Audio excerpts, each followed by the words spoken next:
Reservation policy को लेकर जो कैबिनेट सब कमेटी की बात करते हैं, जो उमर साहब ने बनाई थी, क्योंकि जम्मू कश्मीर में रिजर्वेशन को लेकर एक बहुत जोरदार हंगामा शुरू हुआ, उसमें बात करते हैं। आपने देखा कि बहुत सारे एस्पिरेंट्स की बात करें, बहुत सारे एस्पिरेंट जो है वो उमर साहब के घर का घेराव करने के लिए पहुंचे।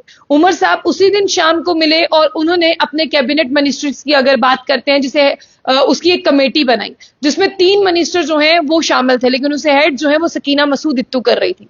और तब एक टाइम फ्रेम डिसाइड किया गया था कि 6 महीने के अंदर जो है वो इसकी रिपोर्ट आएगी। तो मैं आपको बता दूं कि रिपोर्ट जो है वो तैयार हो चुकी है और कमेटी की अगर हम बात करते हैं, पूरी तरह से उन्होंने फाइनलाइज कर दी है। लेकिन अब ये कैबिनेट सब कमेटी की रिपोर्ट को जो है वो आगे, यानी कैबिनेट मंत्रियों के आगे रखा जाएगा। लेकिन उससे पहले इसमें आप लोगों के लिए जानने के लिए क्या है, मैं आपको बता दूं कि जितने भी एस्पिरेंट्स हैं उनका ये प्रोटेस्ट तब शुरू हुआ जब पहाड़ी कबीला के लोगों की बात करते हैं, उन्हें जो है रिजर्वेशन दी गई। तब जनरल कैटेगरी के तमाम युवाओं ने ये कहा कि हमारा हिस्सा पहले ही नहीं था, अब और श्रिंक हो गया, हम किस तरफ जाएंगे, अगर कोई भी जॉब आती है तो हम उस जॉब के हकदार नहीं होंगे। क्योंकि आप देखिए कि जो उनका परसेंटेज था वो कम हो गया। उसके बाद जब उन्होंने प्रोटेस्ट किया, उस प्रोटेस्ट को ज्वाइन किया आगा सैयदुल्लाह साहब ने, उस प्रोटेस्ट को ज्वाइन किया इल्तिजा मुफ्ती ने, उस प्रोटेस्ट को ज्वाइन किया वाहिद परा साहब ने, उसमें उमर अब्दुल्ला साहब के भी दोनों बेटे थे। तब लोगों ने ये कहा कि हमें समझ नहीं आ रहा कि एस्पिरेंट जो है वो सरकार के खिलाफ प्रदर्शन करने के लिए जा रहे हैं और सरकार के कुछ मेंबर्स की बात करते हैं, जिस तरह लीडर्स की बात करते हैं, आगा सैयदुल्लाह एक बहुत बड़ा नाम है, वो खुद उस प्रोटेस्ट में शामिल।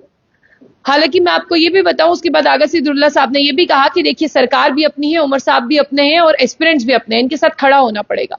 उसी दिन शाम को एक डेलीगेशन से उमर साहब मिले, उन्होंने एक कैबिनेट सब कमेटी जो है वो बनाई और उस कैबिनेट सब कमेटी को कहा कि एक टाइम फ्रेम डिसाइड करते हैं, 6 महीने के अंदर जो है आपको ये रिपोर्ट हमें सौंपनी होगी।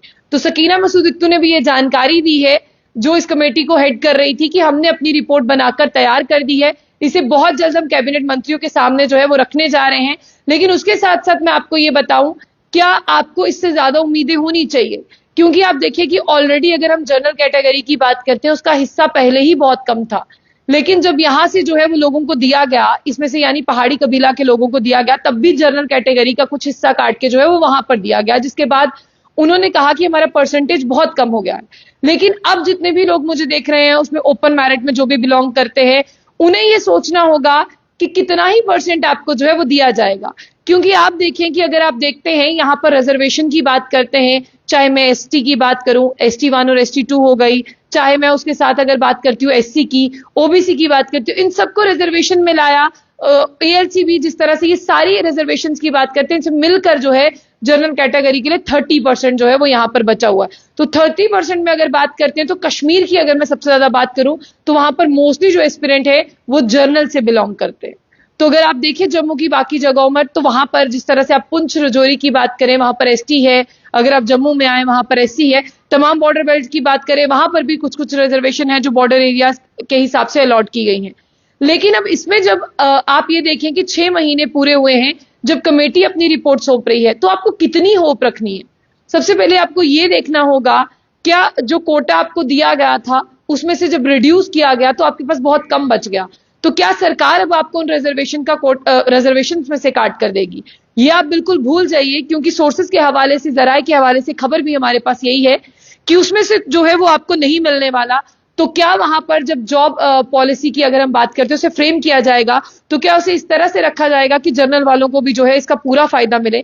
लेकिन ये जो कमेटी है दिसंबर 10, 2024 की अगर मैं बात करूं तो बनाई गई थी। 18 दिन बाद इस कमेटी ने काम करना शुरू कर दिया था और बार बार सकीना इत्तू जी हैं, उनसे ये पूछा गया था कि अभी तक ये कहां पर पहुंचा है।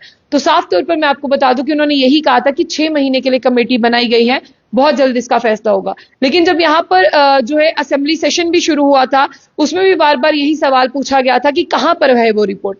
आज सकीना मसूद इत्तू कहती हैं कि यहाँ पर जो PC के प्रेसिडेंट है शहजाद गनी लोन, उन्होंने भी ये सवाल पूछा था। तो हम पूरा एक ड्राफ्ट रिपोर्ट लेकर आए हैं। मैं चाहती हूँ कि इस ड्राफ्ट रिपोर्ट को जो है जब ये पब्लिक डोमेन में आता है या जब हम इसे पेश करते हैं, आप लोगों को जो है वो पढ़ना चाहिए। और पढ़ने के साथ साथ आगा सैयदुल्लाह ने इसके बारे में भी एक स्टेटमेंट दिया। उन्होंने साफ तौर पर ये कहा कि सिर्फ एस्पिरेंट्स या युवाओं के मुद्दे जो हैं एक ड्राफ्ट कमेटी बनाकर हल नहीं होंगे।